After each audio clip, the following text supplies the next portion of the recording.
ආයුබෝවන්. අද දවසේ පුවත් ගැන පැත්ත ගියත් ඇත්ත කියන හිරු රාත්‍රී 9:30 ප්‍රධාන ප්‍රවෘත්ති ප්‍රකාශය සමගින් ඔබ හමු වන මම මලින්ද තිරිමාන්න.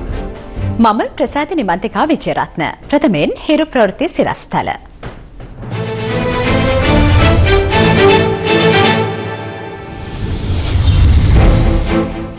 ජනාධිපතිවරයාගේ ප්‍රධානත්වයෙන් ආදිවාසී දිනය සැමරේ.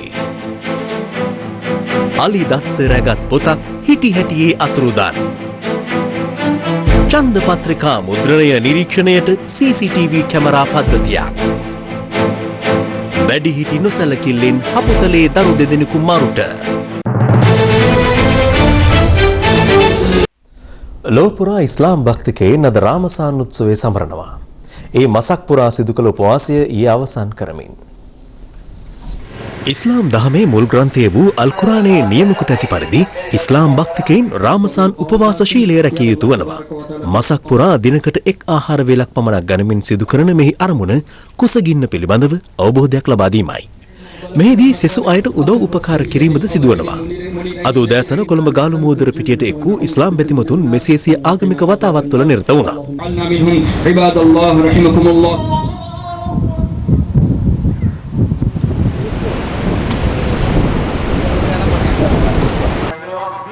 රාමසාන් උත්සවයේ දිවයිනේ සෙසු ප්‍රදේශවලද පැවතියේ මේ ආකාරයෙන්.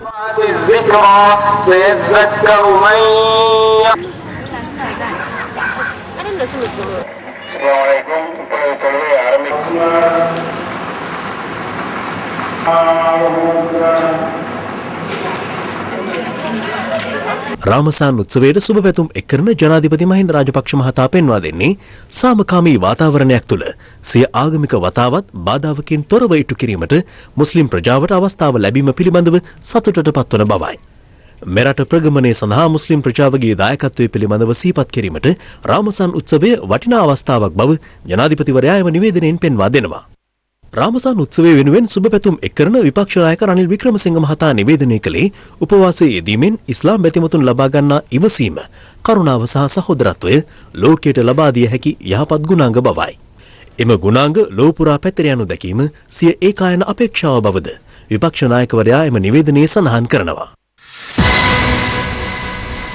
රටේ සියලු ජන කොටස් වල මෙන්ම වැඩි ජනතාවගේද අනන්‍යතාව සුරැකුණේ ත්‍රස්තවාදයෙන් රට නිදහස් කිරීම නිසා බව ජනාධිපති මහින්ද රාජපක්ෂ මහතා පවසනවා. ජනාධිපතිවරයා පෙන්වා දෙන්නේ නිදහස භුක්ති විඳින එම ජනතාව නූතන සංවර්ධනයේ කොටස්කරුවන් බවට පත්ව ඇති බවයි. ලෝක ආදිවාසී දිනය නිමිත්තෙන් දෙහිඅත කණ්ඩියේදී අද පෙරවරුවේ පැවති ජාතික උත්සවයට එක්වෙමින් ජනාධිපතිවරයා මේ බව සඳහන් කළා.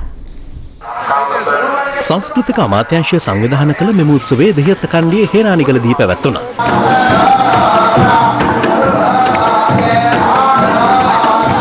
ඊට වැදිනායක උරුවර්ගයේ වනිලා ඇත්තෝ සහ දඹාන, හේනානිගල, රතුගල, වාකර ආදී ප්‍රදේශවල ජීවත් වන වැදි ජනතාව සහභාගී වී සිටියා. මෙහිදී ජනාධිපතිවරයා වැදි ජනතාව වෙනුවෙන් ඉඩම් ඔප්පු ප්‍රදානය කිරීම සංකේතාත්මකව සිදු කරනු ලැබුවා. එමෙන්ම වැදි ජනතාවගේ ජීවනෝපාය කර ගැනීම සඳහා අවශ්‍ය හැඳුනුම්පතක් මෙන්ම අවශ්‍ය මෙවලම්ද මෙහිදී ප්‍රදානය කෙරුණා. වැදි ජනතාව පිළිබඳ රචනා වූ වැද්දා සහ වන්නිලැත්තන්ගේ නිදහස් අදහස් නම් ග්‍රන්ථ දෙක මෙහිදී ජනාධිපතිවරයාට පිළිගැන්වුවා. වැදි ජනතාවගේ අයිතීන් සුරක්ෂිත කිරීමට කැපවීම වෙනුවෙන් වැදිනායක ඌරු වර්ගයේ වන්නිලැත්තෝ විසින් ජනාධිපතිවරයාට උපහාර තිරණයක්ද ප්‍රදානය කිරීම විශේෂත්වයක්. මට දුන්නා මේ ටැග්ගක් C1. ඒක ලාංඡනේ තියෙනවා තිතක්. වටේ රවුම් දෙකක්. මම හිතන්නේ මේක තන්ත්‍රි මල්ලේ බිල්ලෑවේ වැඩි ජනතාව හිටපු ගල්ගේක තිබුණු චිත්‍රයක්. මේ චිත්‍රය තමයි අද ලාංඡනයේ හැටියට තෝරාගෙන තියෙන්නේ. මේක මහා විශාල වැදගත් අදහසක් තියෙනවා. වැඩි ජනතාව තමයි තිත. රවුම් දෙකෙන් පෙන්වන්නේ මහා සමාජය කියලා. එහෙමනේ. රවුමක් හැටියට වට කරගෙන මේ ජනතාව රැක ගන්න ඕන. කියන්නයි මේ ලාංඡනය තෝරාගෙන තියෙන්නේ කියලායි මට කියන්නේ. ඒක එක යුගයක අපිට කරන්න බැරි වුණා LTT හිටපු හින්දා. දමානට ආව LTT. මෙතන ඉන්නවා මට කිව්වා මූදු වැඩි කියන පිරිසක් වාකරේ ඉඳලා මෙහෙ ඇවිල්ලා තියෙනවා. එහෙම ඇවි හෙන්නානිගල පොල්ලේ බැද්ද දලුකානේ නෑයන් එක්ක පෑහෙන්නට ඉඩ ලැබුණේ යුද්ධ නිම කළා හින්දායි කියලා මම ඔබට මතක් කරන්න ඕන. මේ ලෝක ආදිවාසී දිනය වෙනුවෙන් අප තබන සටහනක්.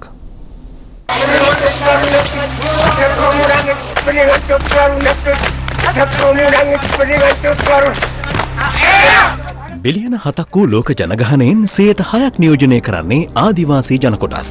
මානව විද්‍යාඥයින්ට අනුව ලොව පුරා මෙවැනි ජන කොටස් 5000ක් පමණ ජීවත් වනවා. මේ අතරින් ආදිවාසී ජන කොටස් 11ක් පිළිබඳව ලෝකයේ වැඩි අවධානයක් යොමු වෙලා. ඕස්ට්‍රේලියාවේ මරේ ඩාලින් ගංගාව ආශ්‍රිතව ජීවත් වන ඔවුන් මියාමියා නම් ගුහාවල ජීවත් වනවා.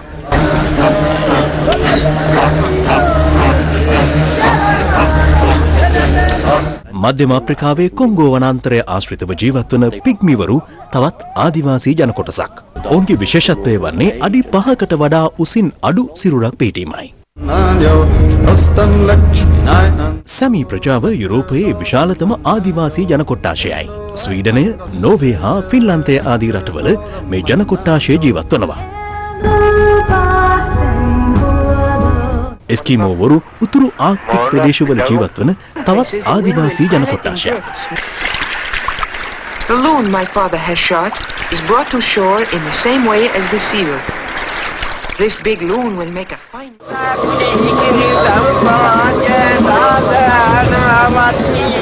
ශ්‍රී ලංකාවත් ආදිවාසී ජන කොට්ටාශයකට උරුමකම් කියන රටක්. එහි ආරම්භය සනිටුහන් වන්නේ කුවේනිය සිය දරුවන් සමග වනගත වීමෙන් බව මානව විද්‍යාඥයින්ගේ මතයයි. දැන් ජීවත් වන ඌරු වර්ගයේ පරපුර මෙරට ආදිවාසී පරපුරේ පස්වන පුරුකයි. වර්තමානයේ වන විට දඹාන, රතුගල, හේනානිගල, වාකරේ හා පොල්ලෙබැද්ද යන ප්‍රදේශ ආශ්‍රිතව ආදිවාසීන් ජීවත් වනවා. ලෝකේ රටවල් එක්ක අපි කල්පනා කරලා බලනකොට අපිට පේන්නේ ඒ තියෙන වාර්ගික තත්වයන් කොහොමද රැක බලාගන්නේ. විශේෂයෙන්ම සංචාරක සැලසුම් මගින් අපිට ඊටාම හොඳින් ඒ ජනතාවගේ සංස්කෘතිකාංග රැකගන්නත් ඒ වගේම ඔවුන්ගේ ආර්ථික වටපිටාව කිසියම් විදියකින් ශක්තිමත් කරගන්නත් හදනමක් මේ වගේ ක්‍රමවලින් හදනවා. කිසි මොඩලයක් අපි හදන්නේ නැත්නම් අපිට පේන විදිහට තව අවුරුදු කීපයක් යනකොට ඒවත් සියල්ලම සම්පූර්ණයෙන් අභාවයටපත් වෙලා මේ ජන කණ්ඩායම වඳ වෙන තත්වයකටපත් වෙනවා. වනජීවී සංරක්ෂණ දෙපාර්තමේන්තුව යටතේ පවතින හීලේ අලි ඇතුන් ලියාපදිංචි කිරීමේ සටහන් ලේඛනයක් අස්ථානගත වේ තිබෙනවා. පරිසරවේදීන් පවසන්නේ මෙමගින් හීලේ අලි ලියාපදිංචි කිරීමේ ක්‍රමවේදය දැඩි අර්බුදයකට ලක්වන බවයි. දවසේ පුවත සත්වෝද්‍යාන දෙපාර්තමේන්තුව විහාරස්ථාන හා පෞද්ගලික හිමිකරුවන් යටතේ මෙරට තුළ මේ වන විට අලි ඇතුන් 300කට වැඩි සංඛ්‍යාවක් ජීවත් වනවා. එම සද්දන්තයින් පෙරහැර ඇතුළු විවිධ කටයුතු සඳහා භාවිත කරනු ලබනවා. සිවිල් සමාජ තුළ සිටින මෙම අලි ඇතුන් වාර්ෂිකව ලියාපදිංචි කළ යුතු අතර එම සතුන් සඳහා වාර්ෂික බලපත්‍රයක්ද ලබාගත යුතු වනවා. අදාළ අලි ඇතුන් ලියාපදිංචිය හා බලපත්‍ර නිකුත් කරනු ලබන්නේ වන සංරක්ෂණ දෙපාර්තමේන්තුවේ නීති ක්‍රියාත්මක කිරීමේ අංශය විසිනුයි.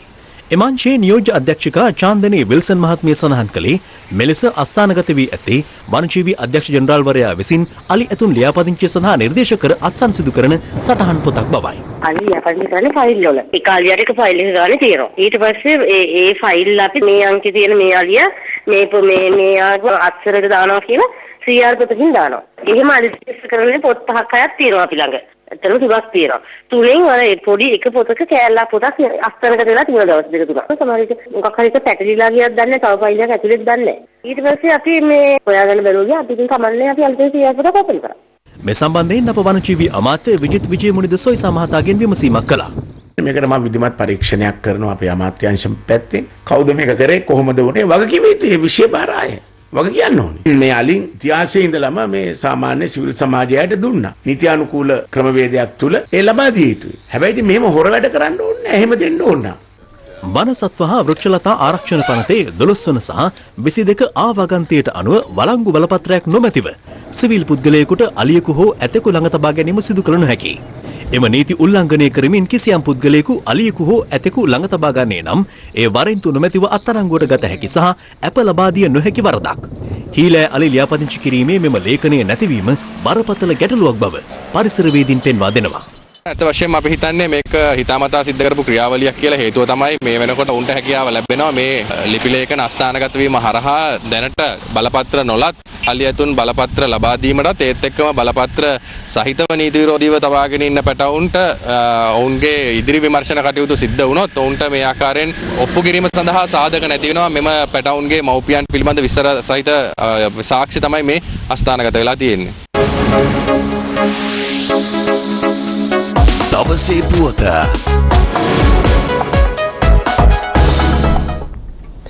වැලිවේරී සිද්ධියට එරෙහිව ලබන 14 වෙනිදා කොළඹ කොටුවේදී ආරම්භන උද්ඝෝෂණ මාලාවට එක්සත් ජාතික පක්ෂයේද සහභාගී වන බව එම පක්ෂයේ නායක රනිල් වික්‍රමසිංහ මහතා පවසනවා. විපක්ෂ නායකවරයා මේ අදහස් පළ කළේ ගම්පහ දිස්ත්‍රික් පක්ෂ ක්‍රියාකාරීන් සමග පැවති හමුවකදී.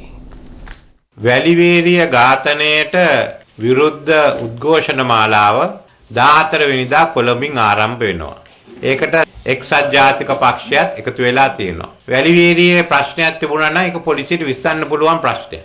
මීට වඩා උග්‍ර ප්‍රශ්න මේ ප්‍රදේශවල පොලිසිය යොදවලා විසඳලා තියෙනවා. මෙතන සාමාන්‍ය ජනතාවට ගැහුවා විතර නෙමෙයි මාධ්‍යවේදීන්ට පන්න ගැහුවා. මේක හමුදාවට විරුද්ධව නෙමෙයි. ඒත් හමුදාවේ සමාජිකයන් කීප දෙනෙක් නීතිය කැඩුවා නම් ඒක ගැන හොයලා බලන්න ඕනේ. එච්චරයි අපි කියන්නේ. අනේ වැඩ කටයුත්ත කරන්න තමයි ඒ යුක්තිය ලබා ගන්න තමයි මේ උද්ඝෝෂණ ව්‍යාපාරයේ දේශපාලන වෘත්තීය සිවිල් සංවිධාන ගණනාවක් එකතු වෙලා ආරම්භ කරන්න හිටියේ. අපේ යුතුයකමක් තියෙනවා අපිට පුළුවන් විශාලම සෙනඟ මේ ගම්පහ දිස්ත්‍රික්කයෙන් සහභාගී කරවන්න.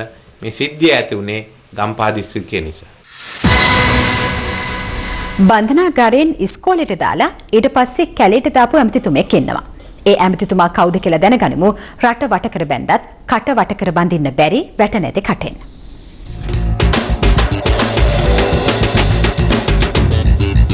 තුනක් පවතිනවා උතුරේ ඒ වගේම වයඹ සහ මධ්‍යම පළාතේ මේ මැතිවරණ ගැන ඉතින් ප්‍රතිඵලය දැනුත් අපි දන්නවා චුවර්ණ ගේම් එක ගහනවා කියලා අර මෙහෙන් කට්ටිය ඕනේ නැහැ නේද ආණ්ඩුව ගත්තාම පළාත් සභාවත් තිව්වොතින් විපක්ෂෙන් කවුරු හරි ගන්නවා මහමැති අපේක්ෂකයෙක් මහමැතිකම අපේක්ෂාවෙන් එක්සත් ජාතික පක්ෂයේ ඉඳලා බල්ටියක් ගැහුවත් දයාසිරි ජයසේකර මහත්තයා ආපු ගමන් මහමැතිකම තමයි මහ බුදුමතියා බුලත් පොලයක් මතකයි මගේ අංකේ මේක මටමති මහමැතිකම කියලා තමයි කියන්නේ ඒ කියන අහදින්ට ඔළුව කල්පනා කරන්න ඕනේ පාර්ලිමේන්තුවේ තිල්ලාසලා කණ්ඩායම් නායකකමත් නැතුව මහමැති අපේක්ෂකමත් නැතුව නිකම්ම නිකන් ලයිස්ට්ුවේ ඉල්ලනවද මිනිහ කෝටි 25කට කෝටි 7ක වාහනයක දයාසිරි ජයසේකර දැන් යන්නේ සමහර උදවිය තවමත් සමහර තැන්වල පක්ෂ විවේචනය කරනවා ඒ පක්ෂයට ආදරයක් තියෙන කට්ටිය නන් නෙමෙයි හරින් ප්‍රනාන්දු මන්ත්‍රීතුමා 37 නායක අජිත් පෙරේරා සියලු දෙනාම එකතු වෙලා මේ පළාත් සභා තුනෙන් එකක්වත් දිනවන්න ඕනේ ඒ සත්‍යාවේ පක්ෂ නැගිටවන්න බෑ. හතර ගාපලා වැටිලා.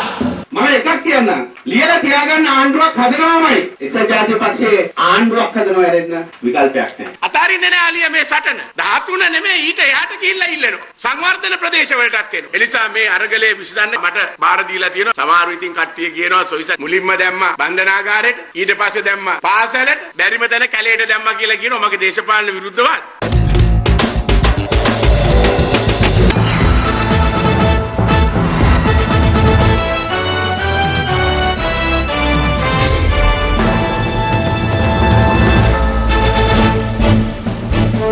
ඔබ නැවතත් හිරු ප්‍රවෘත්ති සමගින්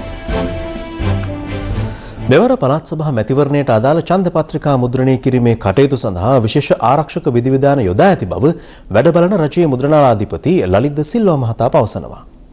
කෙසේ වෙතත් එක්සත් ජාතික පක්ෂ පාර්ලිමේන්තු මන්ත්‍රී ගාමිණී ජයවික්‍රම පෙරේරා මහතා සඳහන් කළේ මෙවර ඡන්ද පත්‍රිකා මුද්‍රණය කිරීමේදී නිසි ක්‍රමවේදයක් අනුගමනය නොකරන බවට තමන්ට තොරතුරු ලැබී තිබූ බවයි. එක්සත් ජාතික පක්ෂ පාර්ලිමේන්තු මන්ත්‍රී ගාමිණී ජයවික්‍රම මහතා ඊයේ පාර්ලිමේන්තුවේදී සඳහන් කළේ ඡන්ද පත්‍රිකා මුද්‍රණය කරනු ලබන රජයේ මුද්‍රණාලය වෙත ප්‍රමාණවත් ලෙස පොලිස් ආරක්ෂාව යොදා නොමැති බවයි. එම ප්‍රකාශය සම්බන්ධයෙන් අදහස් පළ කළ ගාමිණී ජයවික්‍රම මහතා අපේ වෘත්ති සමිතියේ සංගමේ ලේකම් එතුමාගේ නම ලලිත් ඉන්දික. මේ ලලිත් ඉන්දික මෙතුමා මට කතා කරලා කිව්වා සම්ප්‍රදාන කුල අවුරුදු දිගටම කළේ ආරසා අංශයෙන් විශේෂ කණ්ඩායමක් දින මුද්‍රණය දින තුනකට ප්‍රථම එම ඒ ආරක්ෂකාංශය පැමිණිලා ඒ අය සම්පූර්ණ පරීක්ෂණවල් කරලා ඒ අයගේ ආරක්ෂාවට තමයි මුද්‍රණය පටන් ගන්න කියලා. නමුත් මේවර ඒ කිසි දෙයක් නැතුව මුද්‍රණය කිරීමක් ආරම්භ කරන ඔක්කොම කරලා තියෙනවා. මේක හරි භයානකයි කියලා කිව්වා. මේ ඡන්දේ භයානක යමක් වෙන්න යනවා. මොකද මේ අධ්‍යක්ෂකින් අපිට තියෙන ඕනතර මැතිවරණ කොමසාරිස් මහින්ද දේශප්‍රිය මහතා සඳහන් කළේ ඡන්ද පත්‍රිකා මුද්‍රණය කිරීම 100%ක් ආරක්ෂිතව සිදුවන බවයි. 100%ක්ම ආරක්ෂිතව සිදු කරන බව රජයේ මුද්‍රණාලාධිපතිවරයා මා වෙත සනාථ කරලා තියෙනවා. ඒකින්ද මා විශ්වාස කරනවා එහිදී කිසිදු ආකාරයක අකටයුත්තක් සිදු නොවන බව. මෙවර පළාත් සභා මැතිවරණය සඳහා ඡන්ද පත්‍රිකා 50 ලක්ෂයකට අධික සංඛ්‍යාවක් මුද්‍රණය කරන අතර එම මුද්‍රණ කටයුතු එළඹෙන 24 වනදා වන විට අවසන් කරන බවයි වැඩ බලන රජයේ මුද්‍රණාලයාධිපති ලලිත් ද සිල්වා මහතා වැඩිදුරටත් සඳහන් කළේ.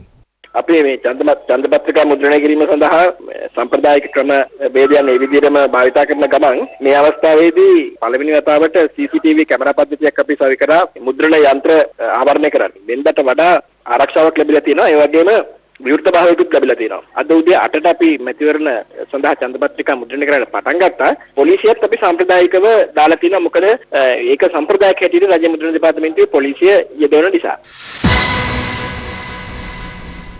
මානසික රෝගීන්ට ලබා දෙන ඖෂධ වෛද්‍ය නිර්දේශකකින් තොරව මත්පැති ලෙස බෙදා හරින පිටකොටුව ප්‍රදේශයේ ෆාමසි පිළිබඳව අප CIA හරහා ඊයේ තොරතුරු හෙළි කළා.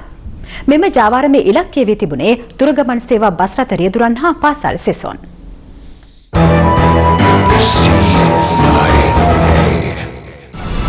උපාය දූතයන් හරහා දිගු කලක සිට ලබාගත් තොරතුරු ඔස්සේ පිටකොටුවේ නිද්‍රාජනක ඖෂධ ලබා දෙන ෆාමසි වැටලීමට සුරාබතු දෙපාර්තමේන්තු නිලධාරීන් සැලසුම් සකස් කළා. පෙති දීලා වතුරක් දෙන තරමට එතන දැන් සත්‍යයක් තියෙනවා කියන එක තමයි තොරතුර. ඒ තරමට ෆාමසි පුද්ගලයා කාරුණික විදිහට ගැන අපි හොයමු. හිරු CIA කණ්ඩායම මෙම ජාවාරම රටට හෙළි කිරීම සඳහා අදාළ ස්ථානයේදී සිදුවන සියල්ල රූගත කළා. විශේෂත්වය වන්නේ මෙහිදී ලබා දුන් ඖෂධ එම ස්ථානයේදීම පානය කළ යුතු වීමයි. ඒ සඳහා අවශ්‍ය ජලයද ෆාමසිය මගින්ම ලබා දෙනවා. ඖෂධ අතට ගැනීමෙන් අනතුරුව සුරාබදු දෙපාර්තමේන්තු සහ මෙලවුන් හා ඖෂධ පිළිබඳ අධිකාරිය නිලධාරීන් අප මෙම ස්ථානයට කැඳවනු ලැබුවා.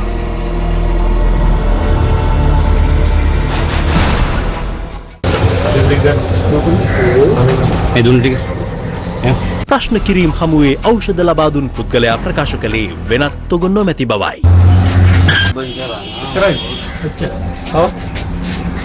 නමුත් සෝදිසි මෙහෙයුම් හමුවේ එම ඖෂධයට අමතරව මත්වීම සඳහා අධික මිල ගණන් වලට අලෙවි කරන තවත් ඖෂධ තොග සොයා ගනු ලැබුවා.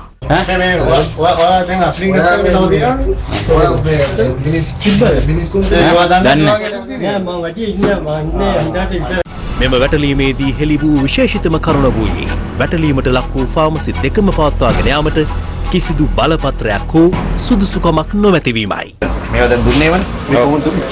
ඕක දුන්න රුපියල් 200ක. ලයිසන් ෆාමසි රාවල්ට දානවා. මේ තේනවනේ කොට. ඔයාලා ෆාමසි ලයිසන් නේ තියනවද? ෆාමසි ලයිසන් මම ගානේ. අපේ ගාව එක ලයිසන් එක තිබ්බා නාට ලයිසන් පිටිච් එක අරන් ගියා තව එකකට දෙන්න වැඩියෙන් දෙන්න. ලයිසන් දෙනාට එහෙම මේ ප්ලේස් එකේ ලයිසන් එක ඉෂුවේ. ඒක කාටද කියන්නේ? හරස්ට කීනේ දෙනකො මම කොල්ලෙන් කියුම් දෙනවා. ලයිසන් එක කොහෙද අරන් ලයිසන් එක තියෙනවනේ මෙතන ලයිසන් එක ඉෂුවේ. ෆාමසියක් වශයෙන් මෙයාට තියාගන්න බෑ මේවා එකක්වත් මොකද මෙතන ෆාමසියක් නෙමෙයි රෙජිස්ටර්ඩ් ෆාමසියක් නෙමෙයි ඒ නිසා මේවට ඔක්කොම කස්ටඩි කරගමු. බලපත්‍ර පවා නොමැතිව මේ ආකාරයේ මත් ඖෂධ ජාවාරමේ යෙදෙන්නන් සම්බන්ධ නිසි සොයා බැලීම් සිදු කිරීමට අදාළ බලධාරීන් අවදි වන්නේ කවදාද? CIA අවධානයෙන්.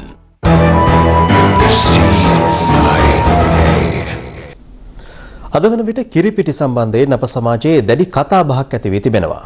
ඒ DCD නැමැති රසායනිකය අඩංගු කිරිපිටි වර්ග කිහිපයක් වෙළඳපොලෙන් ඉවත් කිරීමත් සමගයි. එමගින් කිරිපිටි හිඟයක් ඇති වුවහොත් ඊට මුහුණ දීමට විකල්ප ක්‍රමවේදයක් තිබේද? මේ ඒ පිළිබඳ විමසා බැලීමක්. රේගු දෙපාර්තමේන්තු දත්තවලට අනුව මෙරට කිරිපිටි අවශ්‍යතාවයෙන් 70%ක් සපුරන්නේ ආනයනික කිරිපිටි මගින්. ඉන්ද වැඩි කොටසක් ගෙන්වනු ලබන්නේ නවසීලන්තයේ සහ ඕස්ට්‍රේලියාවෙන්. ඇතැම් කිරිපිටිවල DCD නැමැති විෂ රසායනිකය අඩංගු බවට සෞඛ්‍ය අමාත්‍යාංශය කළ නිවේදනයෙන් පසු පාරිභෝගිකයින්ද එම නිෂ්පාදන ප්‍රතික්ෂේප කරමින් සිටිනවා. පිටිකිරන නැත්තයි ඉතින් නවත්තනවා ඉතින්. කිරිපිටි බොන්න නැතුව ඉන්නවා. තරම කිරිපිටි ඉල්ලීම අඩු වෙලා තියෙනවා දැන්. ඒවල අලවිය බෝලුවට බහැලා තියෙනවා. අපිට එලකිරි තියෙනවානේ බොන්න පුළුවන් එලකිරි. හොඳ දෙයක් මේ වුණත් ඒ වගේ දෙයකට අපි යොමු වෙනවා. කිරිපිටි වෙනුවට ඉතින් තේ කෝෆි වගේ තමයි නොබිනිකයි. පිටිකිරි අවසත් වගේ වුණොත් එලකිරි ගන්න වෙනවා. ඇතැම් පාරිභෝගිකයින් පවතින තත්ත්වය හමුවේ මෙලෙස විකල්ප සඳහා යොමු වුවද නිර්මාණය වන වෙළඳපොළ හිඩැස පිරවීමේ හැකියාවක් තිබේද? එලකිරි හැබැයි ලබා ගැනීම ටිකක් අපහසුයි. අපේ දේ අපි අගය නොකිරීම තුළින් තමයි මේ වගේ ප්‍රශ්නයකට අපි මුහුණ පාලා තියෙන්නේ. එලකිරි හරි ගන්න ඒ තැන් හරියට හදලා දෙනවා නම් මිනිසුන්ට එදිනෙදා ඒ අවශ්‍යතාවය සපුරා ගන්න පුළුවන් කියලා තමයි මම කියන්නේ. කෙසේ වෙතත් ජනලේඛන හා සංඛ්‍යාලේඛන දෙපාර්තමේන්තුවේ නවතම දත්තවලට අනුව මෙරට වාර්ෂික දියර කිරි නිෂ්පාදනය 2012 වසරේදී මිලියන 299ක් දක්වා ඉහළ ගොස් තිබෙනවා. නමුත් එම වාර්ෂික දියර කිරි නිෂ්පාදනයේ මතුවී තිබෙන අර්බුදකාරී තත්වයට පිළියමක් වේද? කිරිපිටි සඳහා විශාල ඉල්ලුමක් අපේ දේශීය වෙළඳපොලේ තියෙනවා. එකපාරට මේ නිෂ්පාදනය වෙළඳපොළට ලැබීම නැවතුනහම එය පිරවීම සඳහා විකල්ප අවස්ථා අපිට උදා කරගන්න සිදු වෙනවා. ඒක ලේසි පහසු නෑ. විශේෂයෙන්ම වැඩි පළදාවක් සහිත කිරිදෙනුන් විදේශයෙන් ආනයනය කරලා සහ දේශීයව පර්යේෂණ කරලා බිහි කරගනිමින් අපිට පුළුවන් දේශීය කිරි නිෂ්පාදනය වැඩි කරගන්න දිගු කාලීනව. අපිට පුළුවන් ජනතාව දියර කිරි පානය සඳහා යොමු කරන්න. මොකද මේක කෘෂිකාර්මික රටක්. සංනිවේදන ක්ෂේත්‍රය තුළ ශ්‍රී ලංකාව දිගු ගමනක් ගොස් ඇති බව ජනාධිපති ලේකම් ලලිත් වීරතුංග මහතා පවසනවා. ලේකම්වරයා මේ අදහස් පළ කළේ නෙළුම් කුළුණෙහි ඉදිකිරීම් කටයුතු සොයා බැලීම සඳහා සිදු කළ චාරිකාවක් අතරතුරතේ.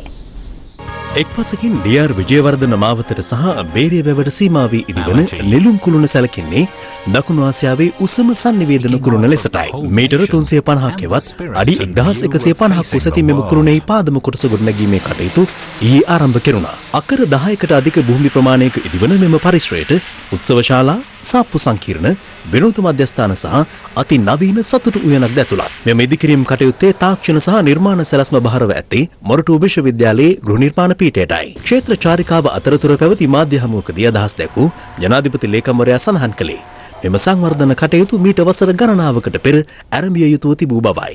මිලියන 20ක් ජීවත් වෙන රටේ මිලියන 21ක් දුරකථන සම්බන්ධතා තියෙනවා කියන්නේ සංනිවේදනය පිළිබඳව විශාල ප්‍රගතියක් අපි ලබලා තිබෙනවා. කුළුණ ඉදි කරන්නට යන සම්පූර්ණ වියදම ඇමරිකානු ඩොලර් මිලියන 104ක්. සම්පූර්ණ ඉදි කිරීමට මුදල් අපිට ලැබෙන්නේ 85%. ඒ කියන්නේ US ඩොලර් මිලියන 88.6ක්. ණයක් හැටියට චීනයේ තිබෙන එක්සිම් බැංකුවෙන් මේ ලබා ගන්නා මුදල මේ රටට බරක් වෙන මුදලක් නෙමෙයි. මේ මුදල අවුරුදු 7කදී අපිට ගෙවානීම කරන්නට පුළුවන්.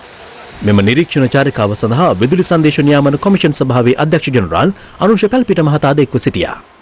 මේ තමයි ලංකාවේ විශාලතම කොන්ක්‍රීට් බිම ඇතරීම. මේ සඳහා සිමෙන්ති කොට්ට 30000කට වැඩි ප්‍රමාණයක් මික්ස් කරන යන්ත්‍ර 850කට වැඩි සංඛ්‍යාවක් භාවිතා කරනවා. අඩි 10කට වැඩි උස ප්‍රමාණයක්, කියුබික් මීටර් 5000කට ආසන්න ප්‍රමාණයක් ආවරණය කරනවා මේ කොන්ක්‍රීට් දැමීමෙන්. ඔහු වැඩිදුරටත් පැවසුවේ මෙම සංනිවේදන කුළුණ ඉදිකිරීමෙන් අනතුරුව සංචාරකයින් මාර්ගයින් 20%ක ආදායමක් උපයා ගැනීමට ඉලක්ක කර ඇති බවයි. බීමත්ව අපරීක්ෂාකාරී රියදහවනේ නිරත වූ කාන්තාවක් ඇතුළු කාන්තාවන් සිව් දිනකු පොලිසිය අත්අඩංගුවට ගත්තා. පොලිසිය පැවසුවේ මෝටර් රථයේ අනනොතකා දහවනය කිරීමට උත්සාහගත් බවයි. අදාළ කාන්තාවන් අත්අඩංගුවට ගත් අවස්ථාවේදී තලවතුගොඩ මන්සන්දියේ උණුසුම් තත්ත්වයක් දැති වුණා. කාන්තාවන් සිව් දෙනා ගමන් කළ මෝටර් රථය පොලිස් බාරයට කර ලැබුවේ ඊයේ රාත්‍රී 9ට පමණ. ඒ මෙරිහාන පොලිසිය විසින්.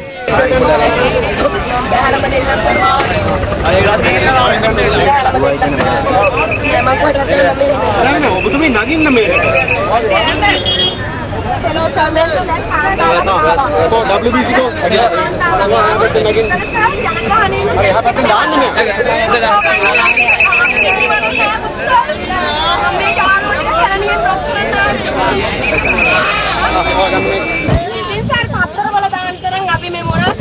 හරි මල්ලිලා තරහ නැතෝ උදේ අපිට බාර දෙන්න අදාළ මෝටර් රථය ඊයේ රාත්‍රියේ කොට්ටාවේ සිට බත්තරමුල්ල දෙසට ධාවනය වෙමින් තිබුණා. පොලිසිය පැවසුවේ තමන් මේ මෝටර් රථය තලවතුගොඩ මන්සන්දියට ළඟා වීමට පෙර නතර කිරීමට උත්සාහ කළ බවයි. එහෙත් ඔවුන් පොලිස් අනනතකා මෝටර් රථය වේගයෙන් ඉදිරියට ධාවනය කර තිබුණා. එහෙත් එම අවස්ථාවේ තලපතිගොඩ ප්‍රදේශයේ විරදසැලක ඇති වූ ගින්නක් හේතුවෙන් 174 මාර්ගයේ ඇති වූ වාහන තදබදයට මේ මෝටර රථය මැදි වී තිබෙනවා. හරියෙන් රාලාමිලා හිටියම් පාර ට්‍රැෆික් මේවා කර ඊට පස්සේ එකපාරටම කාර් එකක් කඩාගෙන ආව වාහන අස්සෙන්. ඇවිල්ලා රාලාමිලා මේ 5-6 දෙනෙක් මේක පස්සේ පන්නව ඒත් නවත්තව වෙන්නේ නැතුව ගෑනුවෙක් කෙනා මෙතෙන් යනකල්ම ආවා. ඊට පස්සේ ඉස්සරහ කැබ් එකක් තිබ්බ හින්දා යන්න බැරි වුණා. නැත්තම් යනවා අනිවාර්යයෙන්ම. අපඩෙන් රාලාමිට යට වෙනවා. ඊට පස්සේ රාලාමිලා මේ ඉස්සරහට ගිහිල්ලා මේ ස්ටෝල් එක දික් කරලා පස්සේ නැවතුවේ.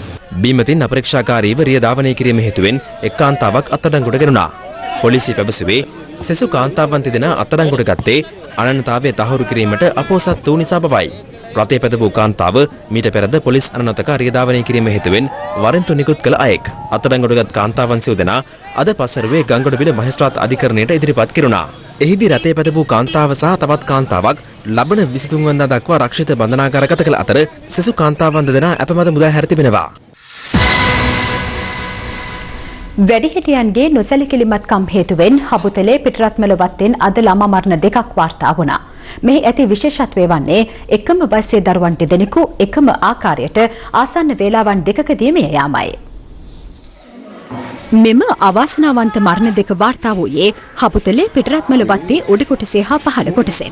දෙහැවිරිදි සදීෂ් කුමාර් නැමැති දරුවා වත්තේ පහළ කොටසේ නිවසක පදිංචිව සිටියා. ඔහුගේ දෙමාපියන් වතු සේවකයන්.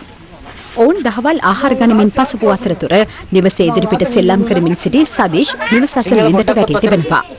පසුව ඔහු ප්‍රතිකාර සඳහා හබුතලේ රෝහලට ඇතුළත් කෙරුණා.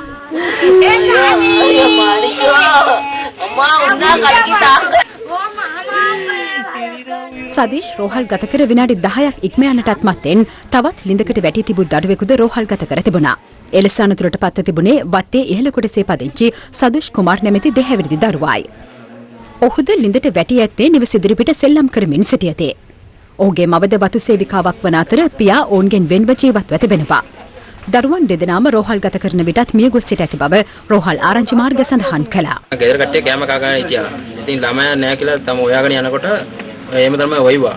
හොයාගෙන යනකොට ළිඳේ ඉදී තමයි ඒගොල්ලන්ගේ සීයා උස්සගෙන ආවේ. තවත් දේශීය පොත් කිහිපයක් සමගින් දැන් රටවටා හිරු. රටවටා හිරු. අකුණුසර වැදීම හේතුවෙන් අනුරාධපුර තමුත්තේගම සමන්නෙලිය ප්‍රදේශයේ කුඹුරක ගොයම් කපමින් සිටි කාන්තාවක් අද පස්වරුවේ මිය ගිය අතර තුවාල ලැබූ තවත් 6 දෙනෙකු රෝහල්ගත කෙරුණා. බම්බලපිටියේ ව්‍යාපාරික මොහොමඩ් සියාම් ඝාතනයේ ප්‍රධාන සැකකරුවන හිටපු නියෝජ්‍ය පොලිස්පති වාස් ගුණවර්ධන මහතාගේ පුත් රවින්දු ගුණවර්ධන මේ මාස 14 වෙනිදා දක්වා ආරක්ෂිත බන්ධනාගාරගත කිරීමට කොළඹ අතිරේක මහේස්ත්‍රාත්වරයා අද නියෝග කළා. එහිදී රවින්දු ගුණවර්ධන ඔහුගේ පියා හැර මෙම නඩුවේ සෙසු සැකකරුවන්ගෙන් ඈත් කර තබන්නයි අපරාධ පරීක්ෂණ දෙපාර්තමේන්තුව ඉල්ලීමක් කළා. සැකකරු වෙනුවෙන් පෙනී සිටි නීතිඥවරු සැකකරු ඔහුගේ පියා සමග රඳවන්නයි මහේස්ත්‍රාත්වරයාගෙන් මෙහිදී ඉල්ලා සිටි අතර අතිරේක මහේස්ත්‍රාත්වරයා බන්ධනාගාර අධිකාරීවරයාට නියෝග කළේ ඒ පිළිබඳ සුදුසු පියවර ගන්නා ලෙසයි. කුරුණෑගල ගණේවත්ත කලටුවාගම රජමහා විහාරයේ වැඩ විසූ 79 හැවිරිදි සාමණේර හිමි නමක් විහාරස්ථානයේ පොකුණක සැක කටයුතු ලෙස අපවත්ව සිටියදී අද පෙරවරු හමුවේ තිබෙනවා. ඒ සම්බන්ධයෙන් සිදු කෙරුණු පශ්චාත් මරණ පරීක්ෂණයේදී අනාවරණ වී ඇත්තේ අදාළ හිමිනම සීදි විහානි කරගෙන ඇති බවයි. රටවටා හිරු.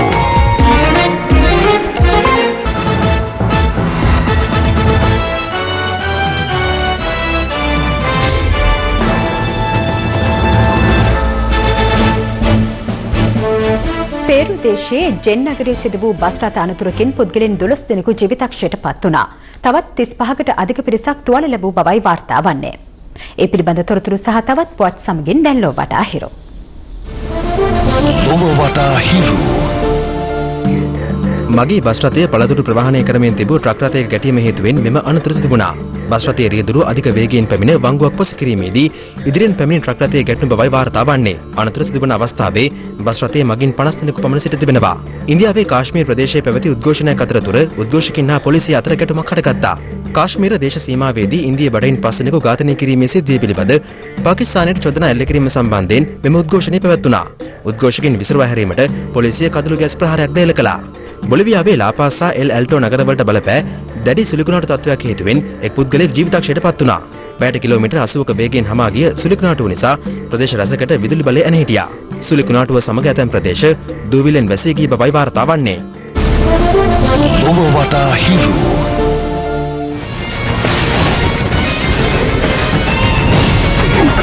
Hero Sports Corner. සුනාමි සහ ගෝල් ව්‍යාපෘති මුදල් පරිහරණය සම්බන්ධයෙන් විමර්ශන විගණනයක් සිදු කරන්නට ජගත් පාපන්දු සම්මේලනය තීරණය කර තිබෙනවා. ශ්‍රී ලංකා පාපන්දු සම්මේලනයේ සභාපති රංජිත් රොදිගෝ මහතා මේ බව පැවසුවේ අද කොළඹ පැවති මාධ්‍ය හමුවකදී. දකුණු ආසියානු පාපන්දු තරඟාවලියට සහභාගී වන ශ්‍රී ලංකා කණ්ඩායම පිළිබඳව දැනුවත් කිරීම සඳහා මෙම මාධ්‍ය හමුව පැවැත්වුණේ කොළඹ පිහිටි පාපන්දු නිවහනේදී. මෙවර දකුණු ආසියානු පාපන්දු තරඟාවලිය අගෝස්තු 31 වනදා සිට සැප්තැම්බර් 11 වනදා දක්වා නේපාලයේදී පැවැත්වෙනවා. රටවල් 8ක් සහභාගී වන තරඟාවලියේදී ශ්‍රී ලංකා කණ්ඩායම තරඟ වදින්නේ B කාණ්ඩයෙන්. කණ්ඩායමේ නායකත්වය දරන්නේ සුරන්ද බණ්ඩාර. අපිට බොහෝ අත්දැකීම් අපි ලබාගෙන තිනවා මේ කෙටි කාලය තුලදී. මට දැන් ලැබිලා තියෙන කණ්ඩායමේ ज्येष्ठ ක්‍රීඩකයෝ 5 දෙනෙකුත් ඉන්නවා. ඉතින් ඒ අයගේ උපරිම සහයෝගය මට ලැබෙනවා. මම හිතනවා හොඳ අවස්ථාවක මට නායකත්වය ලැබිලා තියෙන්නේ. අපේ එකම බලාපොරොත්තුව මේ තරඟාවලියට සහභාගී වෙලා දක්ෂකම් පෙන්වන්න. ජාතික සංචිතයේ සිටින ක්‍රීඩකයෙකුට රුපියල් 50000ක මාසික වේතනයක් ලබා දෙන්නට ශ්‍රී ලංකා පාපන්දු සම්මේලනය තීරණය කර තිබෙනවා. නමුත් එය නිසියාකාරයෙන් සිදු වෙන්නේදයි මාධ්‍යවේදීන් මෙහිදී ප්‍රශ්න කර සිටියා. ඇත්තට මට තාම ප්‍රතිපාදන ලැබිලත් නැහැ. නමුත් මම අගෝස්තු 1 වෙනිදා ඉඳලා බලපවත්වන පරිදි අපි රුපියල් 50000 ගානේ මගේ ක්‍රීඩකයන්ට ගෙවලා තියෙනවා. කවුරු හරි එහෙම කිව්වා නම් ඉතින් ඒ අපිව අමාරුවේ දාන්න කියපු කතාවක් මිසක් සත්‍ය කතාවක් නෙමෙයි.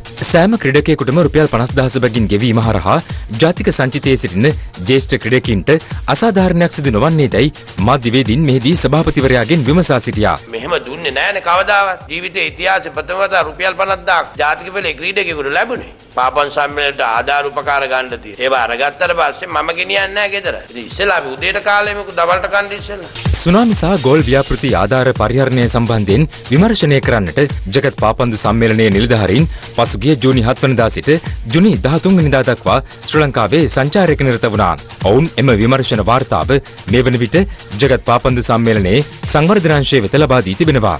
විමර්ශන විගණනයක් ජාත්‍යන්තර විගණන සමාගමකට ඉදිරියේදී ලබා දීමට ඒගොල්ලෝ කටයුතු කරන further investigation. මම ඒ ගැන වැඩි දුරටත් කතා කරන්නේ තමාවෙන්. ලෝක ශූරතා මල්ල ක්‍රීඩා තරගාවලිය හෙට රුසියාවේදී ආරම්භ වනවා. මේ තරගාවලිය ලබන 18 වෙනිදා දක්වා පැවැත්වීමට නියමිතයි.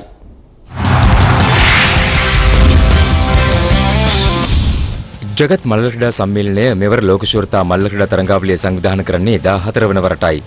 වසර දෙකකට වරක් පැවැත්වෙන තරගාවලියේ සත්කාරකත්වය මෙවර රුසියාවේ මොස්කව් නුවරට හිමිව තිබෙනවා. ලෝක ශූරතා මල්ල ක්‍රීඩා තරගාවලියක් රුසියාවේ පැවැත්වෙන පළමු වතාව මෙයයි. මේ වන විට ලොව සුපිරි මල්ල ක්‍රීඩකවන් සියල්ලන්ම පාහේ මොස්කව් නුවරට පැමිණ සිටිනවා. මෙවර තරගාවලියට එක්වන ශ්‍රී ලංකා කණ්ඩායමට ක්‍රීඩකවන් 8 දෙනෙක් ඇතුළත්. නදීකා ලක්මාලි කාන්තා හෙළ විසිකිරීමේ ඉසව්වත්, සොනාලි ක්‍රිස්ටින් මෙරිල් කාන්තා මීටර 400 කඩළු ඉසව්වත් නියෝජනය කිරීමට නියමිතයි. ඊට අමතරව පිරිමි මීටර 400 අතර සහාය කණ්ඩායමත් මෙවර තරගාවලියට එක්වනවා. ලෝක ශූරතා මල්ල ක්‍රීඩා තරගාවලියේ ක්‍රියාත්මක තරඟ ඉසව් සංඛ්‍යාව 24ක්. ඒ සඳහා ලෝබ රටවල් 206ක් නියෝජනය කරමින් ක්‍රීඩකවන් 2000කට ආසන්න පිරිසක් එක්වනවා. මෙවර ලෝක ශූරතා මල්ල ක්‍රීඩා තරගාවලියේදී තහනම් උත්තේජක භාවිතය පිළිබඳ නීති දැඩිව ක්‍රියාත්මක කරන බවයි ජගත් මල්ල ක්‍රීඩා සම්මේලනය පවසන්නේ.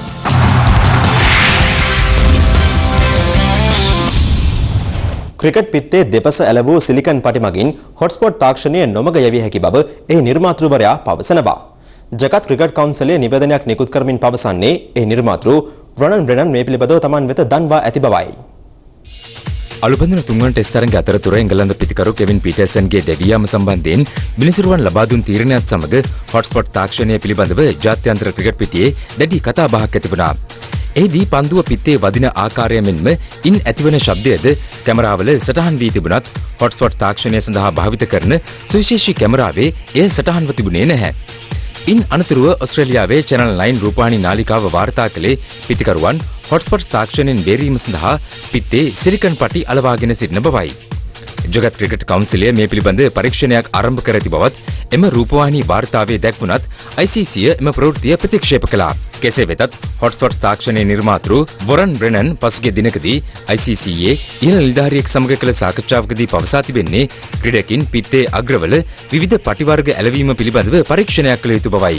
සිලිකන් පටියක් ඇලවීම මගින් එම තාක්ෂණය නොමග යැවිය හැකි බව මෙහිදී හොට්ස්පොට්ස් නිර්මාතෘවරයා පිළිගෙන තිබෙනවා. කෙසේ වෙතත් ක්‍රීඩකින් තාක්ෂණය නොමග යැවීමේ අරමුණින් ක්‍රියා කරන බවට නැගෙන චෝදනා ප්‍රතික්ෂේප කරන බවයි ජගත් ක්‍රිකට් කවුන්සිලය පවසන්නේ. එමෙන්ම අද ආරම්භ වූ සිව්වන අලුබඳුන ටෙස්ට් තරඟයේදීද සුපුරුදු පරිදි හොට්ස්පොට් තාක්ෂණය යොදා ගැනීමට තීරණය කර ඇති බවත් ICC නිවේදනය කළා. හොට්ස්පොට් තාක්ෂණය හඳුන්වා දීමට පෙර සිටම ක්‍රීඩකින් සිය පිටිවල ආයු කාලය වැඩි කර ගැනීම සඳහා ෆයිබර් පටි භාවිත කර තිබෙනවා.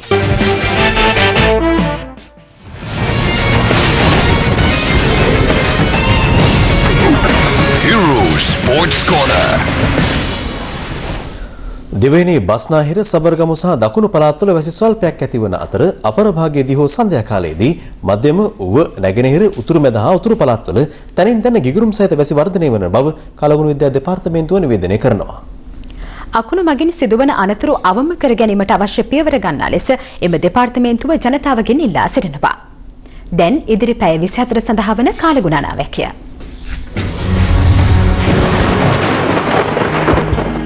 දිවයින හරහා විශේෂයෙන් මධ්‍යම කදුකරේ බටහිර බෑවම් ප්‍රදේශවල සහ අවට මුහුදු ප්‍රදේශවල විටින් විට හමන සමග පැයට කිලෝමීටර් 50ක් පමණ විය හැකි බව කාලගුණ විද්‍යා නිවේදනයේ සඳහන්. ගිගුරුම් සහිත වැසි ඇතිවන විටද එම ප්‍රදේශවල తాවකාලිකව තද සුළං ඇතිවිය හැකි බව එම දෙපාර්තමේන්තුව පවසනවා. මුහුදු ප්‍රදේශ සලකා බැලීමේදී පුත්තලම සිට ගාල්හරා හම්බන්තොට දක්වා වෙරළට ඔබ්බෙන් වන මුහුදු ප්‍රදේශවල තනින් තන වැසි ඇතිවන අතර සැසු මුහුදු ප්‍රදේශවල ස්ථාන ස්වල්පයක වැසි ඇතිවිය හැකියි. සුළං බස්නාහිරින් හෝ නිරත දෙසින් හමන අතර වේගය පැයට කිලෝමීටර් 30-40ක් පමණ අගයක් ගන්නවා. කාලගුණ නිවේදනයේ දැක්වෙන්නේ පුත්තලම සිට කොළඹ සහ ගාල්හරා පොතුවිල් දක්වා වෙරළට ඔබ්බෙන් වන ගැඹුරු සහ නොගැඹුරු මුහුදු ප්‍රදේශවලදී එම සුළඟේ වේගය පැයට කිලෝමීටර් 50 දක්වා ඉහළ යා හැකි බවයි. මේ වෙදර් චැනල් සේවාව ඉදිරි පැය 24 සඳහා නිකුත් කළ කාලගුණ අනාවැකිය.